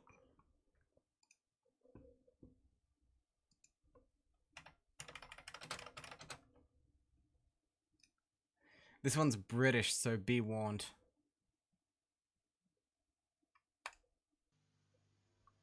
Hello, Tosh got a Toshiba. Hello, Tosh got a Toshiba. That's an FST. That's an FST. It's the flattest, squarest tube. It's the flattest, squarest tube. They ain't half built well. They ain't half built well. Of course, every Toshiba component is stronger to last longer. Know what I mean? That's good. That's good. Hello, Tosh got a Toshiba. Hello, Tosh got a Toshiba. That is so British. That's an FST. I'll send you that one. There's a whole series of those ads, actually.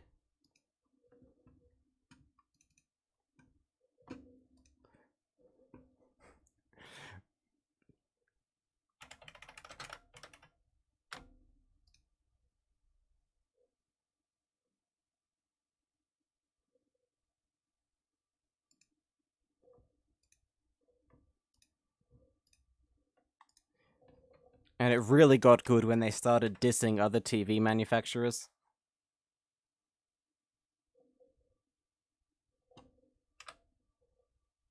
That's a weird link. Does that work? Yep, that one works.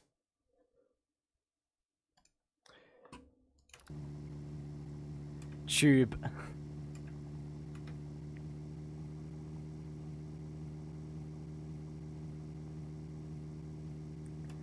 And yeah, I can recite that ad word for word as well.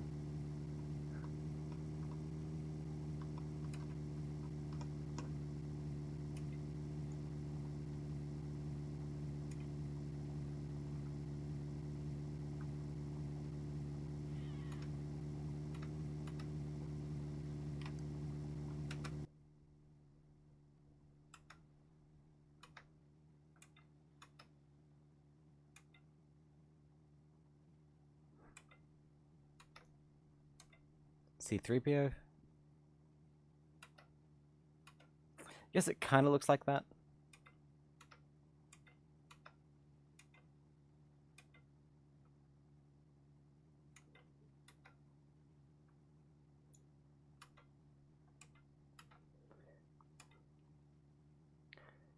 I mean, I never saw any of those ads when they first aired because I'm not old enough and I'm not British enough. But yeah, they just got recommended to me, and so catchy. I think a lot of them are based on actual popular songs from the time as well.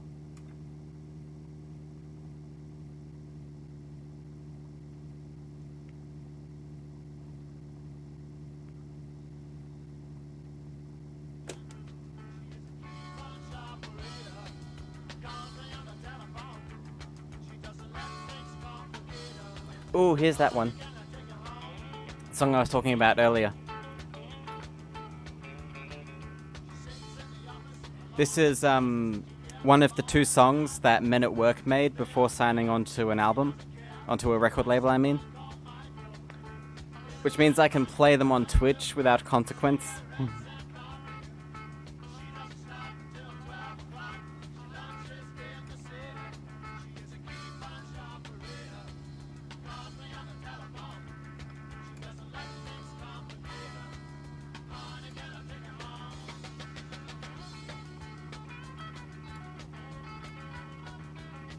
Of course, they're best known for Down Under.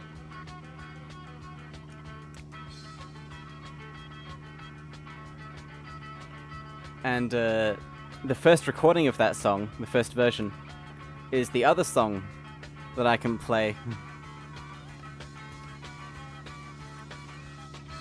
And it's so different from the more popular version.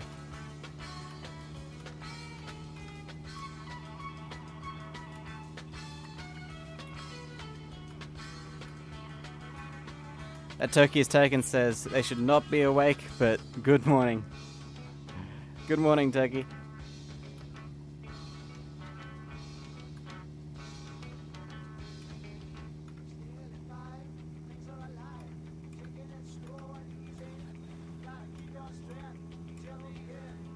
Oh.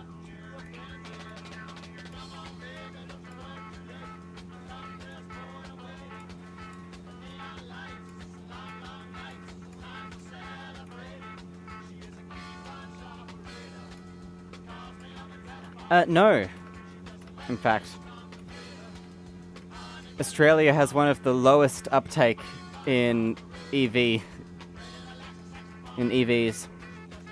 Although you do see them every now and then.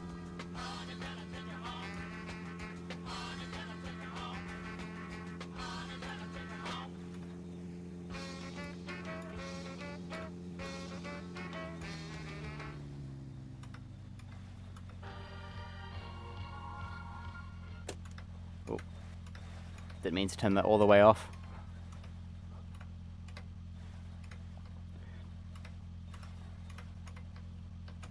And let's make a quick save.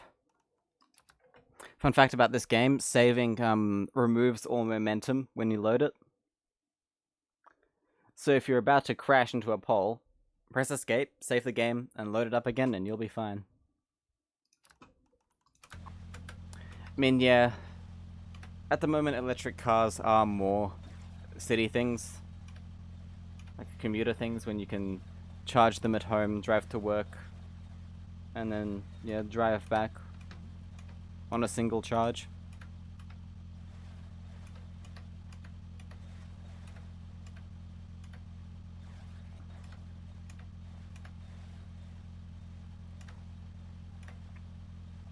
I do expect there will be, EVs will become more popular here. By the end of the decade, the majority, if not all, new cars sold will most likely be EVs. That's my expectation. Yes, we do have the Nissan Leaf. And there are people who have businesses importing used ones from Japan and selling them here for cheaper than new ones.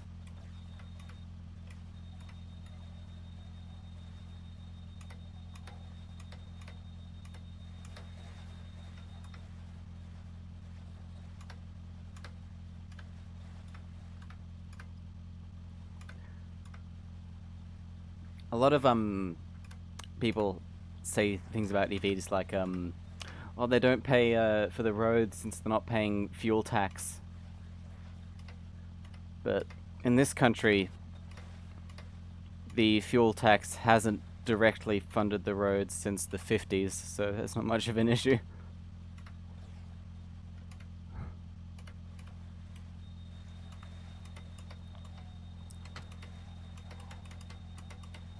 You have a bunch of used ones, and the government would give a $7,500 credit on buying a new one.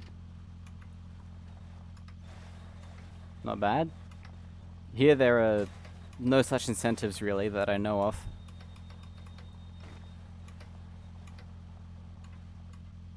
The batteries are depleted so bad you can buy a nice one for 5,000 but it'll only drive 30 miles.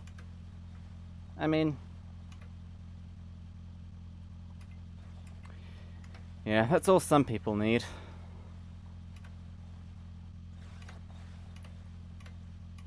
But I feel like you can get nicer petrol-powered cars for that price at this point. The main issue with EVs is the battery degradation, yeah. That Turkey says, by the way, projects, they fixed their WMEX 633, brought home a free CRT monitor that you unfortunately have to find a way to get off your hands, and you're fixing some custom headlights for your car. Nice. Congrats on the Walkman, those things are hard to work on. And someone will definitely want that monitor. You just gotta advertise it. Someone might even pay you for it.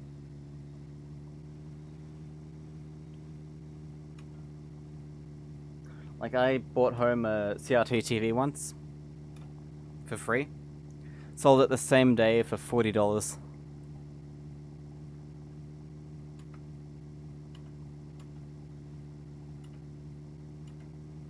You thought about buying a Nissan Leaf and cutting the top off and using it as a golf cart?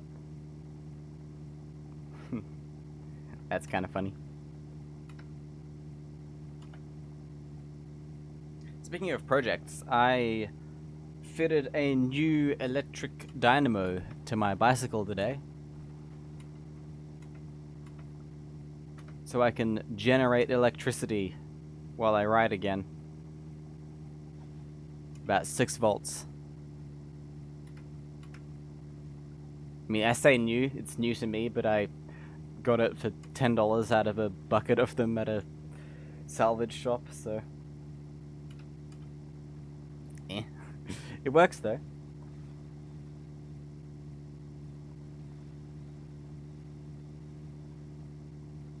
What will I do with the 6 volts USB charger? Right now they're powering a period correct incandescent headlight and rear light. But my plan was always to wire up like a small motorcycle horn. And then it would be so funny that you'd switch the horn on, and then you'd slow down while honking it, and it would just go beep.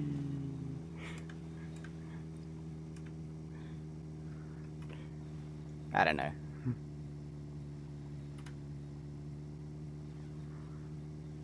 You were thinking about getting one of those for your motorized bicycle? I couldn't really find any, like, good new ones.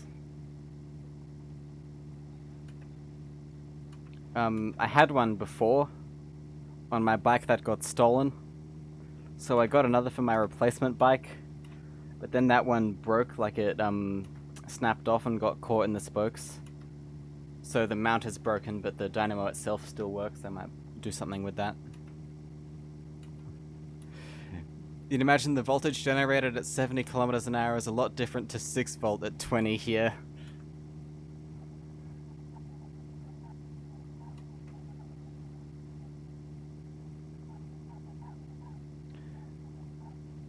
Everyone driving around here, driving old cars, has replaced the bulbs with blinding white LEDs. You miss the old yellow lights. France still has, like, yellow lights. Actually yellow, not just because of the technology. They're physically colored yellow. I should show you guys my bicycle someday. It's a Panasonic.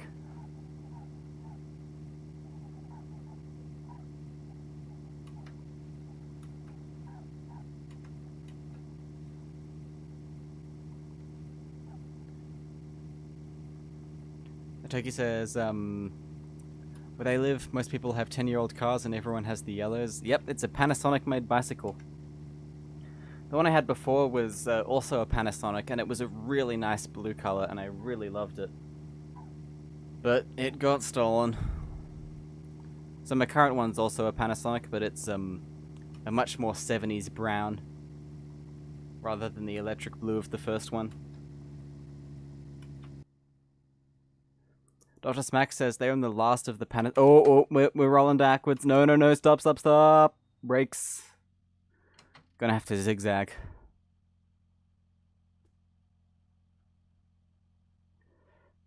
It's funny how 3D was sort of a fad for a while.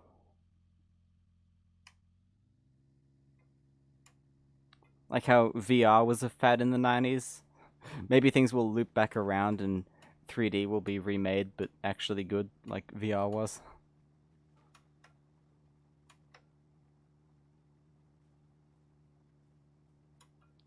We also had passive glasses, so they were cheap. Nice.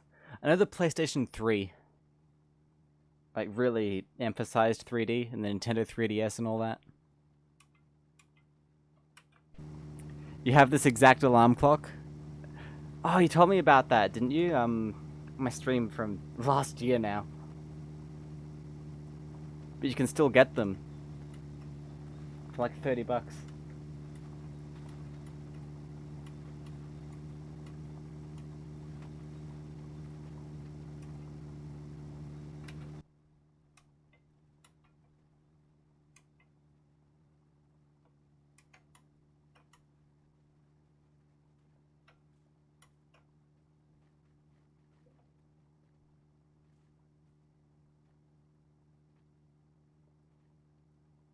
Yeah, something it used to not bother me much, but recently I've discovered I can hardly stand ticking clocks anymore. I mean, it depends on how loud the ticking is, but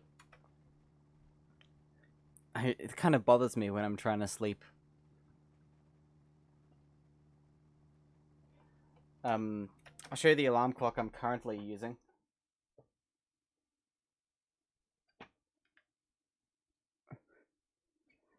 It's a Breville Teasmade.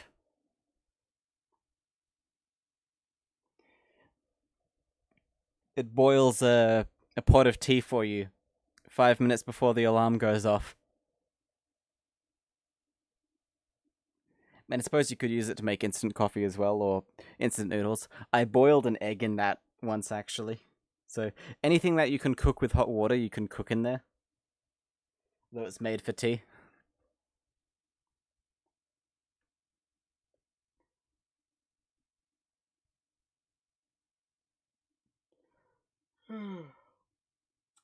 Yeah, it's a very neat invention. One of these days I'm gonna do a live stream where I make like ramen in that thing. Reach over to hit the snooze button, get 2nd-degree burn. Oh, there is no snoozing. It's you are awake now. Enjoy the tea I made for you.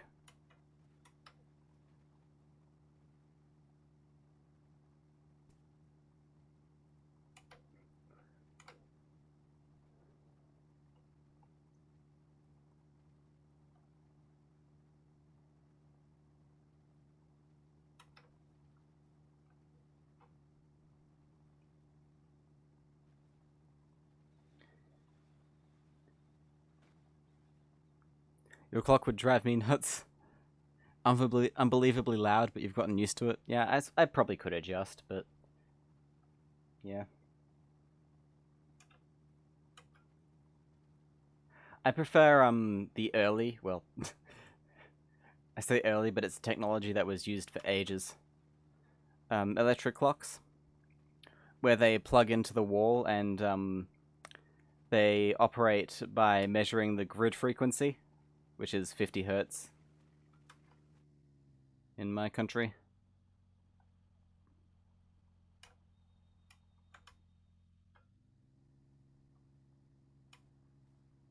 I need to put that on a sticker and stick it on this thing.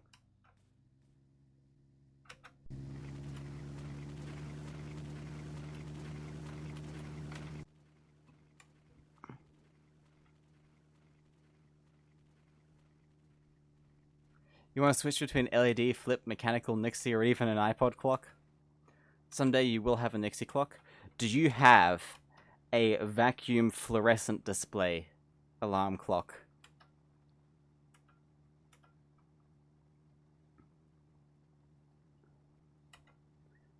What technologies do I have? I have... Ultra Smack does. Ooh, nice. It's like before LEDs were super cheap. They used vacuum fluorescent displays, which give off a really nice blue glow. I'll get mine out for you, actually. It's right about here somewhere.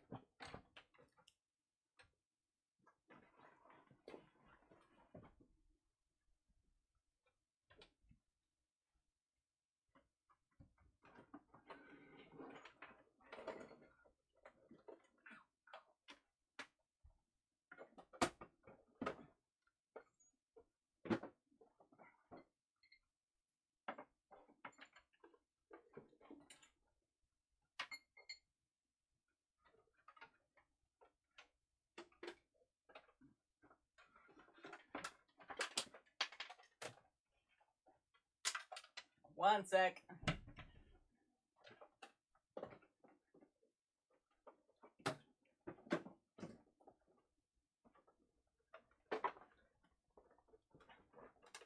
I've got to set up all these clocks. Oh, hey there, Che Gaming.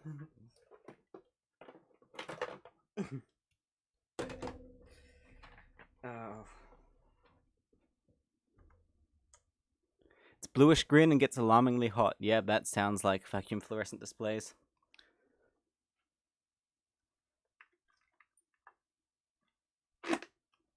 I also have a VFD calculator, which I just found for free in some garbage once.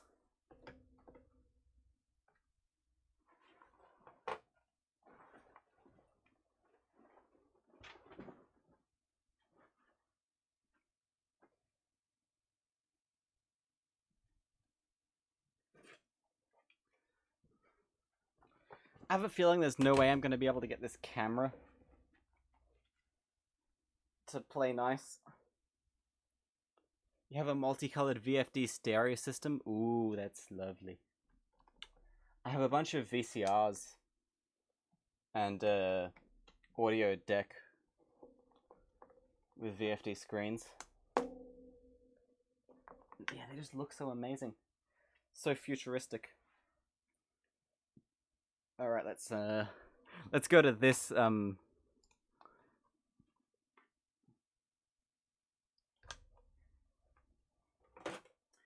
here's my my boring LED alarm clock, General Electric. Just got the classic red digits. I should turn the overhead lights off.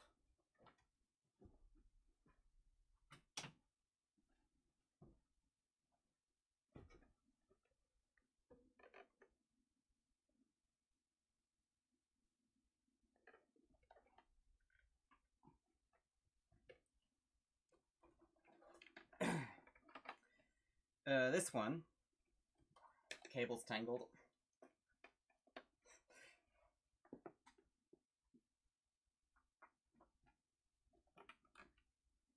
Is one of my many flip clocks.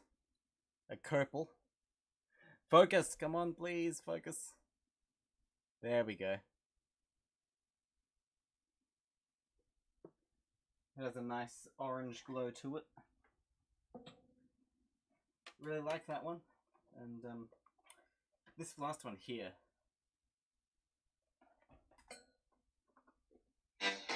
Oh god, copyright, dang it. The radio was on.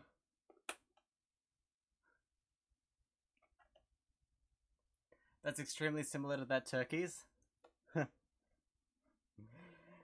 This one is my vacuum fluorescent flip clock. Well, not flip clock, just regular alarm clock. But it's in the same case as the Panasonic flip clocks. And it's got this really nice blue-green aqua glow to it. I love the wood. All these 3 came from the same lot, by the way. I just found them all for sale. And they were $5 each. And here's my VFD calculator.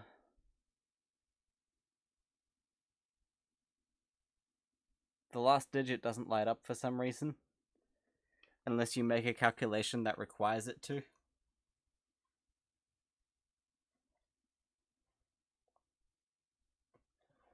Alright, have a good sleep, Turkey.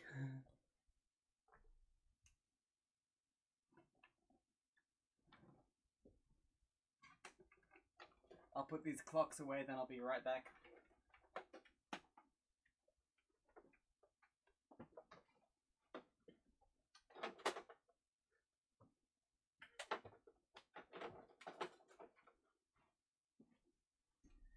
But yeah, that VFD one on high brightness is enough to light up a room. If it's red, it's probably LED, but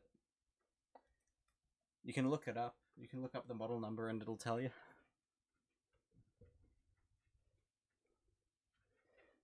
And something else I want to show you before we get back into it. In fact, I might save and wrap things up now. I promised I was going to look at car ads. Maybe later. Next stream. 2 hours is a long time for me. I have this wonderful set of colored incandescent Christmas lights.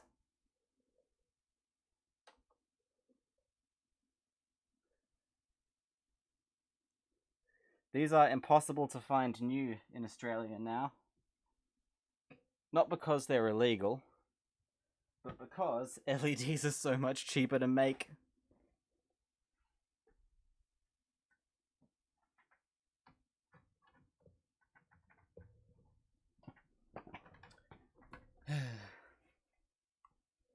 I'll save the game here. Yeah, they run hot, they use a lot of power, but they just look so damn good.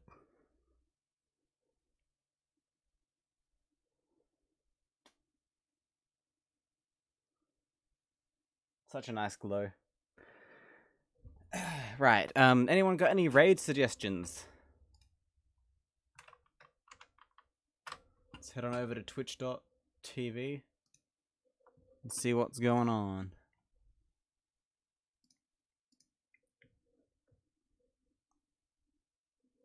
The Duke X is on playing Derail Valley.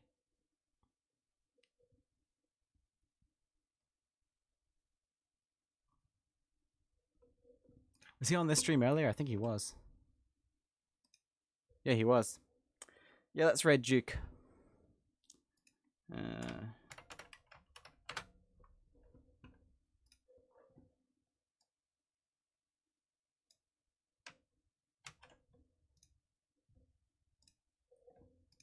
Slash raid Duke X. Right. Hope you all enjoyed. Been a great stream. Oh, ask Jesus. That's another suggestion for next time, maybe. Hope you all enjoyed. Thanks so much for the follow, Sturdy Bread, and for the raid, and Carl for the subscription. I love hearing from you all, and I'm so glad to be back. And yeah, I will see you all tomorrow, probably for my summer car.